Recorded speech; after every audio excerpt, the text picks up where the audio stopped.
In the news tonight, $1 million package for Olympic heroes. US President pledges support to the Pacific. And Sodelpa wants Bulitavu out. From the studios of FBC Suva, Edwin Nana. Bulawanaka, Fiji. The Fijian government has set aside a $1 million package for our Fiji Sevens and FIJIAN teams as a token of appreciation for their historic Olympic Games achievements. Prime Minister Voreqe Bainimarama this afternoon announced the Fiji Seven side will be getting $33,000 each and $11,000 each for the FIJIAN. As Aquila Dama reports, Bainimarama has also confirmed that our greatest Sevens player will not be left out.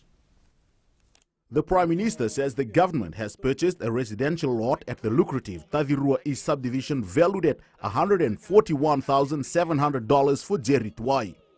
We will be buying Jerry a piece of land and helping fund the construction of a home.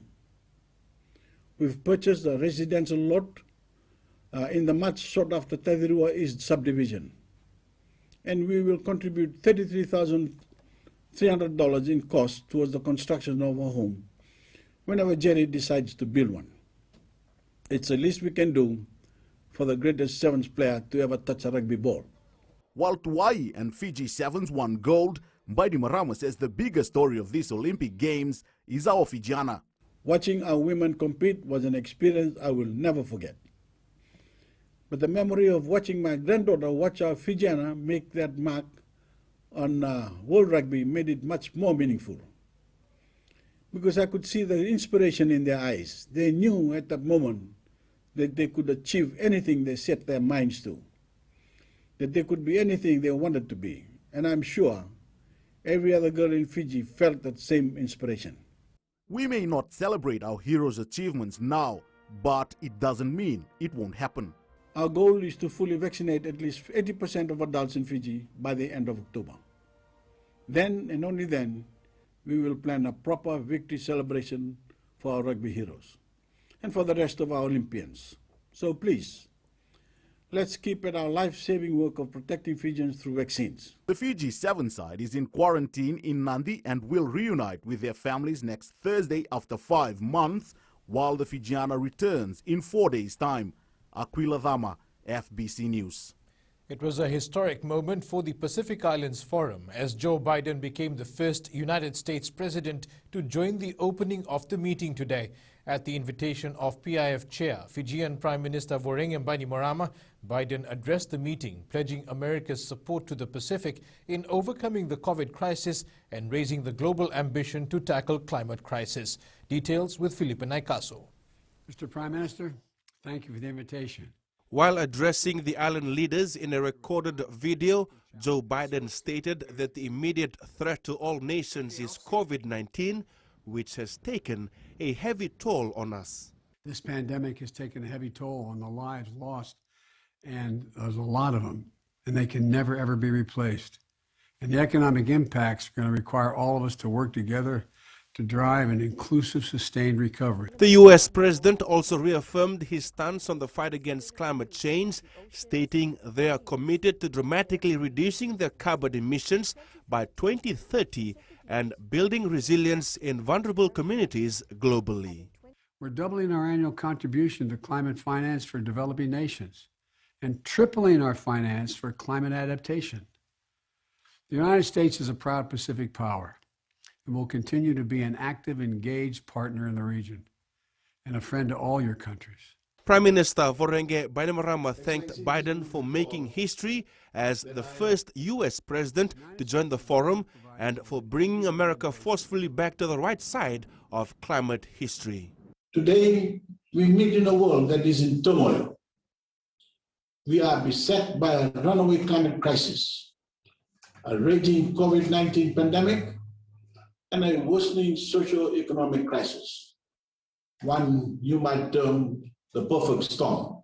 The Prime Minister also extended an invitation to President Biden to visit Fiji and see the struggle and the solutions at the front line of the climate crisis. Felipe Naikaso, FBC News.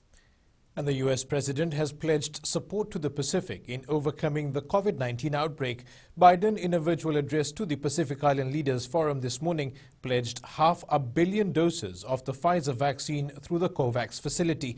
He adds the U.S. has a vital role to play in ensuring everyone has the opportunity to be protected against the virus through vaccines. Kritika Kumar reports. The U.S. president pledging his support to the Pacific leaders this morning says vaccination is key to tackling the virus. We're also buying and donating 500 million Pfizer doses for distribution through COVAX starting this month. We're not attaching any strings or conditions to these doses. This is about saving lives. Minister for Health Dr. Fremi Wangainambete is pleased with this commitment, saying this is in addition to the Moderna vaccine that was provided by the U.S. Actually quite encouraging for us. We've had support for our vaccination program from the United States government and USA through COVAX for Moderna. Dr. Wangainambete says Fiji will be fortunate to get the Pfizer vaccine as they had been exploring vaccine options for children. Look at this with interest because certainly Pfizer is one of those vaccines that have been approved to be used in children, and this becomes available to us. That becomes an option then. The Health Ministry is focused on vaccinating as many Fijians as possible, and the Moderna vaccine has boosted their campaign. Kritika Kumar, FBC News. Speaker of Parliament Ratu Ipeli Nailatikau is yet to receive correspondence from the Social Democratic Liberal Party seeking the removal of opposition MP Mosesim Bulitavu from the House. Sodelpa General Secretary Lenai Tasin Duru has written to the Speaker evoking sections of the Constitution which deem an MP's seat vacant for voting against the party line in Parliament. Duru has told FBC News this is a result of Mbulitavu's blatant disregard for a party directive concerning their stand on Bill number 17 and the new budget. Sodelpa claims Mbulitavu's public stand against the party directive and subsequent utterances are indicative of one-upmanship. For him to stand up and disregard all that, he was elected on a party ticket and he needs to show respect. He needs to respect the party, the supporters' views, because they are the ones that put everybody in Parliament. Duru says the management board is also following up on the party's constitutional provisions to seek his expulsion from Sodelpa. If they are found guilty by the investigation team, the disciplinary team, it calls for him to either resign or be expelled from the party. Bulitavu, however, has told FBC News there was no directive and that his contribution was for the greater good. There needs to be a stay in his decision, and that things have not been done fairly and transparent, fitting for a political party that is vying to run for next year's election. This is not the end of the scandal within Sodelpa. Bulitavu has filed a complaint seeking disciplinary procedures against party leader Viliame Ngavoka for labeling him aberration and for calling on Fiji First to give him a ticket next year. The party general secretary says this complaint will follow the same process and will be investigated. Apiniso Ngardobu, FBC News.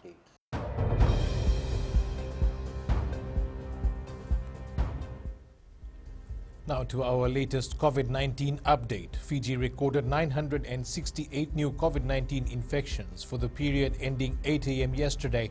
292 cases are from the West and 676 from the Central Division.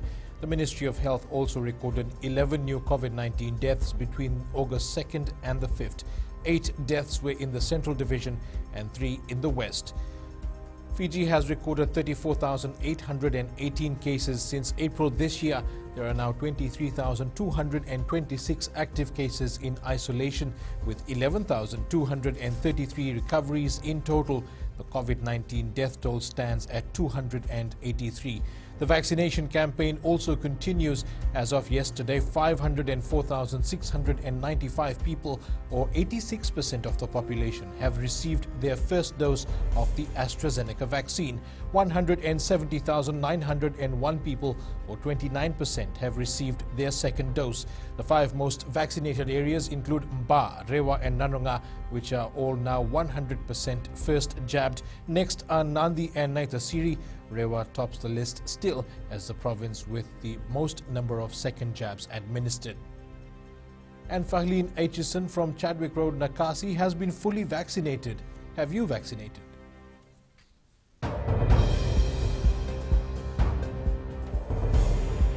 Up ahead, Singatoka strengthens fight against COVID-19. And tourism chief prepares short-term strategy.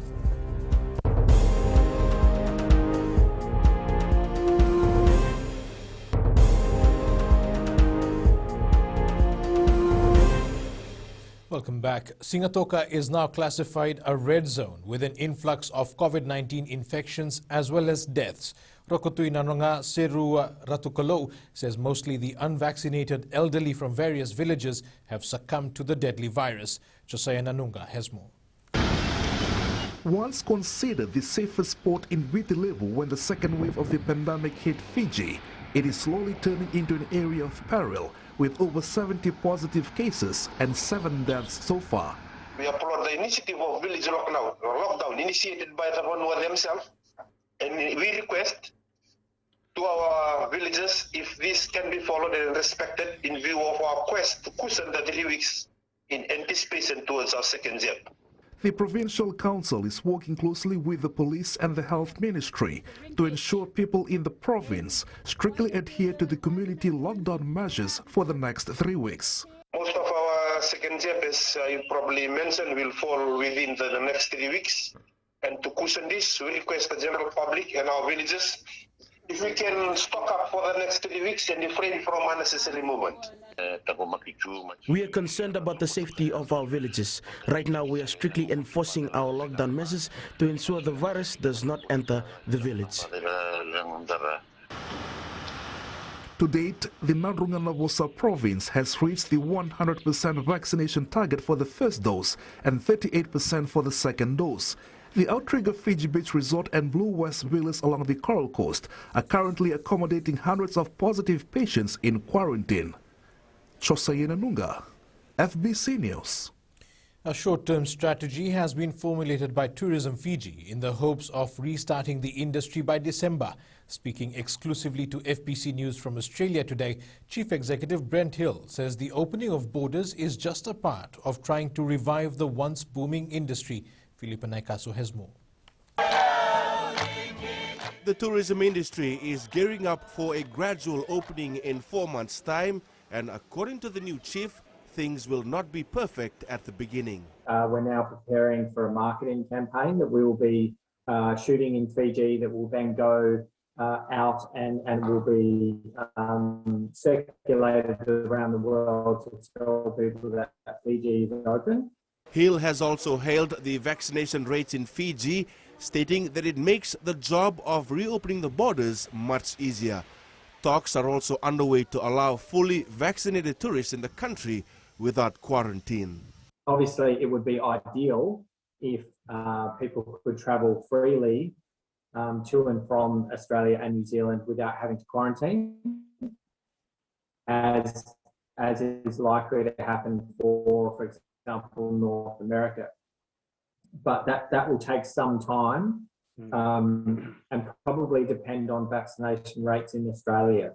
Stakeholders are also eagerly preparing for a resurgence in December. If things open up for guests to come on island, we are ready to accept them. And we are ready to accept them and open up in a safe environment, both for the guests and also for our staff. Tourism operators have been meeting virtually since yesterday, discussing the restart of the industry. Philippa Naikaso, FBC News.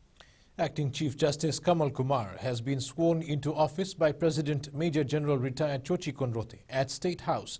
Justice Kumar has served on Fiji's high courts since 2013. Justice Kumar took over from Chief Justice Anthony Gates, who retired after 11 years of service. The Chief Justice is Fiji's highest judicial officer. The Fijian Elections Office will begin recruiting officials early for the next election. Supervisor of Elections Muhammad Sanim says recruitment for post-paid positions for the general election will begin next month. Sanim says this is to ensure that the FEO is election ready by May next year. The other reason for initiating the recruitment process now is because there is an extensive training program that has to be implemented so that every staff that is working the polling stations on election day or during pre-poll is fully aware of all the procedures that have to be implemented consistently as well as efficiently. The entire election rests on the shoulders of these officials, and as such, they must receive sufficient training and they will be awarded jobs based on merits.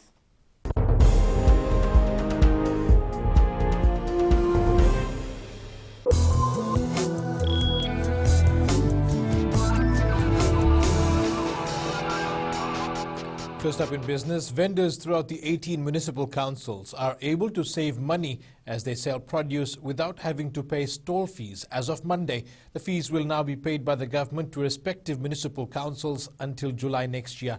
Apanisa Wangairandovu visited the Suva market today and files this report. The fee waiver has put smiles on the faces of market vendors as sales have been low.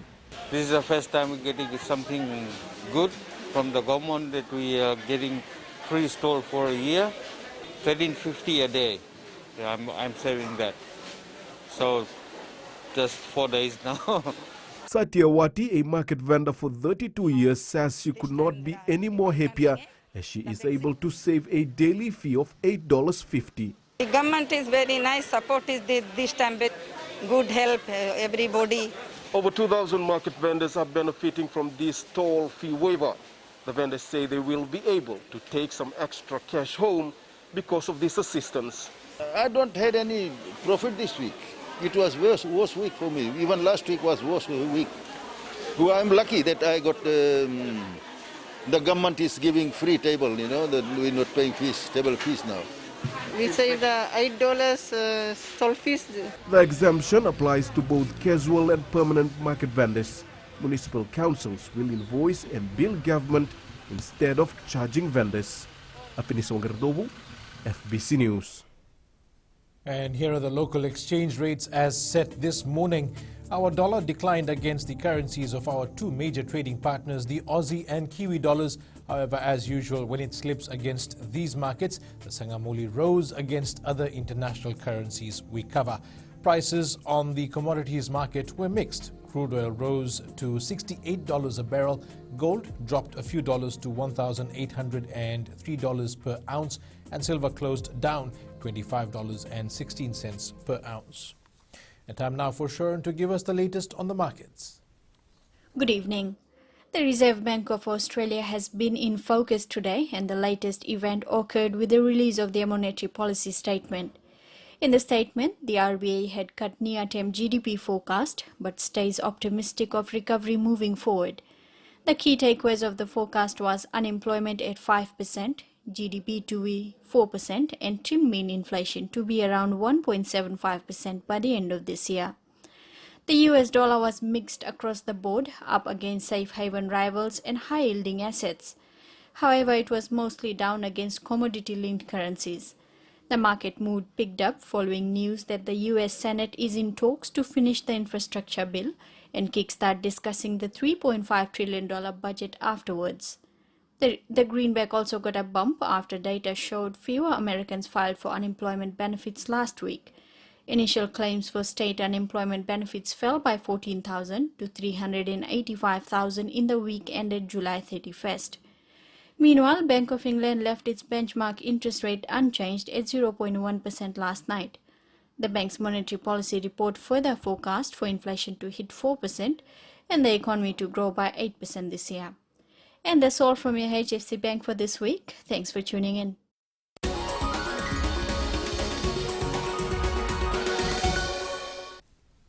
Red Bank has commenced construction of its new Lautoka branch along Vitongo Parade. The bank is investing over $1.2 million in the project. The bank says the new branch has an updated design concept which is aligned to customer-focused strategy of the bank, offering services which are more convenient. The bank adds that the redesigned branch will feature closed offices to give customers added comfort and privacy.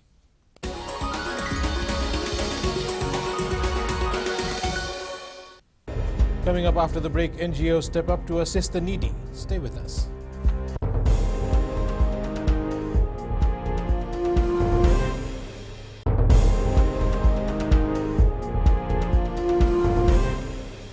From raging wildfires to record-breaking heat waves, European countries have been battered by these climatic events since last month.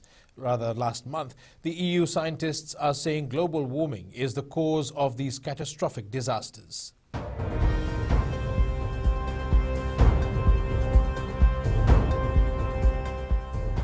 Non-government organizations have been stepping up to help the needy in these difficult times.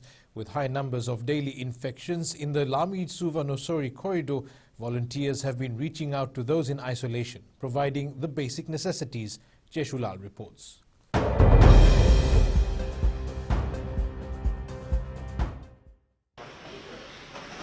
Apart from basic food items and baby products, these organizations have been assisting in funeral arrangements as well. In Suva, we are reaching out to COVID-positive families with food essentials. That is, on a weekly basis, we help close to 100 families that is being assisted in the Suva and Nosori corridor with food items and baby essentials. We recently have been getting requests for the COVID funeral assistance, as a lot of families don't have funds and resources due to this pandemic. Families are also encouraged to do home gardening, and Being Helping Hands is providing seeds to some as well. We are also providing seeds to these families to promote backyard gardening, which they can consume and also maybe get something out of selling. And this is working towards our goal of sustainable development. Majority of the families in affected areas are also assisted with food vouchers.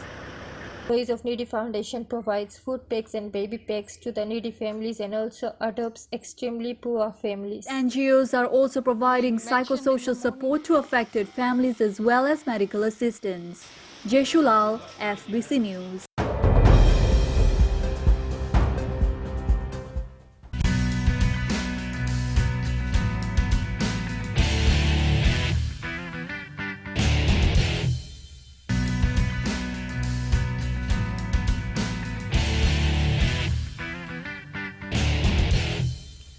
Leading sports tonight, from cutting pictures of Fiji Sevens players out of the newspaper to becoming an Olympic gold medalist. That's the story of 23-year-old Iosefo Masi, who dreamt of Sevens rugby in a school that played football.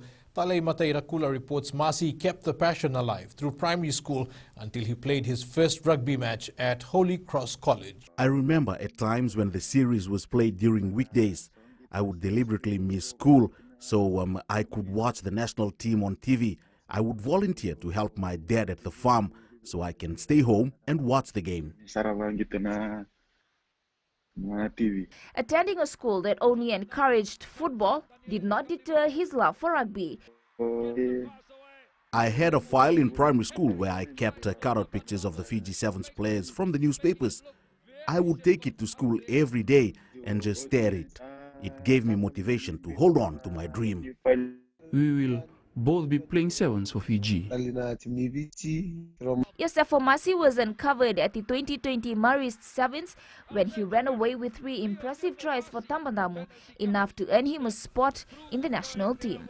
Talei Matairakula, FBC Sports. Flying Fijians halfback Frank Lomani has signed with English rugby club Northampton Saints. This was confirmed by the club yesterday, and Lomani is expected to join in September in time for the start of the new Gallagher Premiership campaign. The 41 players named in the Fiji Mbati Rugby League World Cup extended squad on Monday will not have to confirm their availability to the team management after the official confirmation that the tournament has been postponed. Fiji National Rugby League Acting Chief Executive Don Natambe says it's been a tough 18 months since February 2020 for many, and it's no different for Rugby League. And there's been frosty reactions from players and Rugby League World Cup organisers regarding the tournament's postponement. The return of star halfback Mitchell Pearce inspired Newcastle to a crucial 28-20 win over the Broncos at Suncorp Stadium last night. Playing just his 7th game of the season and his first in a month, Pearce scored a try on the stroke of half-time and kicked to guide the Knights into the top 8. The Knights now have 20 points in the competition and will watch with interest as teams with 18 points battle it out over the weekend. Former welterweight boxing champion Joseph Kwadwo says more needs to be done for the boxing community in Fiji during these trying times. The Ghanaian boxer has been involved in local boxing for more than 10 years. Other sports have taken up the initiative to get in line with the new norm, and Kwadwo says boxers are waiting for an update from the commission. He adds boxers rely solely on the sport for their livelihood. Some of them, that's the thing they're doing for a living, you see, and some of them so boxing, but they have a part-time job they're doing. So those ones, the boxing they're doing for a living, how they're going to survive. And most of the TV, when I'm watching TV, I can see a lot of things. It's coming from soccer, rugby. I don't see nothing from boxing about the boxing. Football sensation Lionel Messi will not be staying with Barcelona. A triple jumper has claimed Burkina Faso's first Olympic medal. His Olympic medal win was watched by his father from home. That's it from sports. I'll have your weather after the break.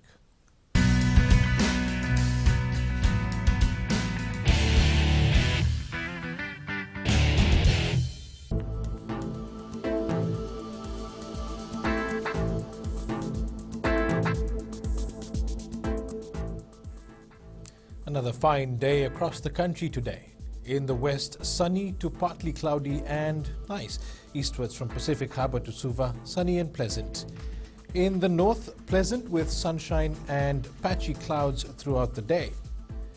The places we are checking out today are Nandi, Mba and Nosori. The humidity in these centres remained between the high 40s and 50s.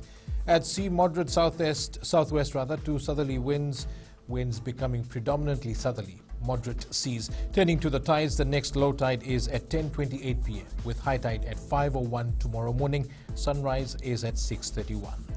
For tomorrow, partly cloudy conditions with fewer showers over the interior and eastern parts of the larger islands. The nights will remain cool. The outlook for Sunday, expect much of the similar conditions to prevail. And our shot of the day, the sunset captured in Yaroi village by Savu-Savu's Divek Gounder. In Fijian Pulse tonight, we ask, what do you think of Fiji's COVID vaccination rate? I believe we are on track to meet our target. I would say that's quite an achievement that Fiji is doing, and it's pretty good, honestly. In my opinion, we are almost reaching our target. Recapping our main stories, $1 million package for Olympic medalists. US President pledges support to the Pacific, and Sodelpa wants Bulitavu out. For these stories and others, tune in to our sister radio station, Gold FM. To our poll question, this week we are asking, should there be an Olympic 7 celebration once Fiji is clear of COVID-19? Visit our FPC News website to take part. And remember to send us newsworthy pictures and videos. Email fpcnews@fpc.com.fj or share it with us via our various social media accounts. You can also download our FPC app to keep updated with the very latest in news and sports and listen to our 6 radio stations live. That's your news this evening. I'll see you again next week. Until then, stay safe. Modemanda.